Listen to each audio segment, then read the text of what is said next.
Hi everybody, and Life on the Border.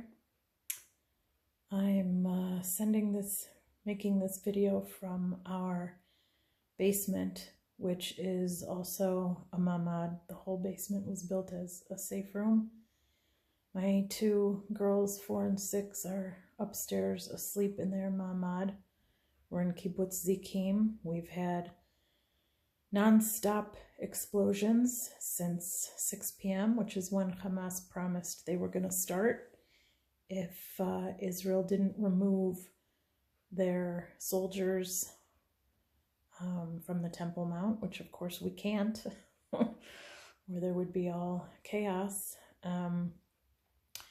Anyway, my 6-year-old was at a birthday party, and when I understood that Hamas said they would start firing at 6, I sent my husband to go pick her up, and all the kids were in the mamad of their house singing happy birthday with a cake while the first explosions were going off. And when I say explosions going off, I mean our Iron Dome intercepting the rockets from Hamas.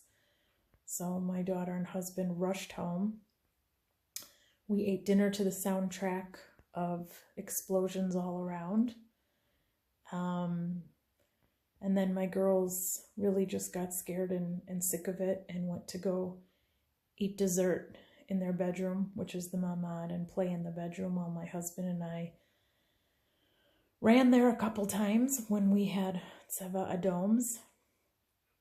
And the sleeping arrangements for tonight are my husband sleeping on the floor of my girls' bedroom on a mattress, and it's not even big enough in there for both of us, so I'm in the basement. School's been canceled for tomorrow, and for us, you know, a passing car can sound like the start of a rocket, of the dome being launched to intercept a rocket, and we jump. We jump and we run. We do not have 5 seconds. I know if you look at a map of Israel and they show you all the Israel divided by how many seconds you get, Tel Aviv gets like a whole minute and a half. I believe at least a minute, if not a minute and a half. Ashkelon gets 30 seconds, and they say that the Gaza border gets 15. We do not. We do not get 15 seconds. Did you hear that just now? There was more explosions. I've lived here long enough to recognize when the Tseva Adom is going to go off, because it sounds like you are sitting on an airstrip of an airport. You hear like, and then you just have to start running. And we only have a few meters to run to our safe room, which is my girl's bedroom. But as soon as you hear the if you bolt to their room, the Tseva Adom siren will go off as you're closing the door and entering the room, and then the boom starts. So, I mean, we don't have 15 seconds. There have been, I think, about 100 rockets since 6 p.m., and I hope my government, quote unquote, is going to actually do something. I hardly blame Hamas anymore. I hardly blame them. Who can blame them? They attack us and we take away a fishing area for their poor civilians. So I hope maybe the people in charge here will grow some balls and actually do something.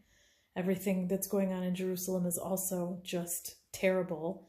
But it's terrible that it doesn't make the headlines until it actually happens to Jerusalem or Tel Aviv or someplace else, right? Because we're just on the border. We deserve it. So anyway, sorry this was long. This is Life on the Border.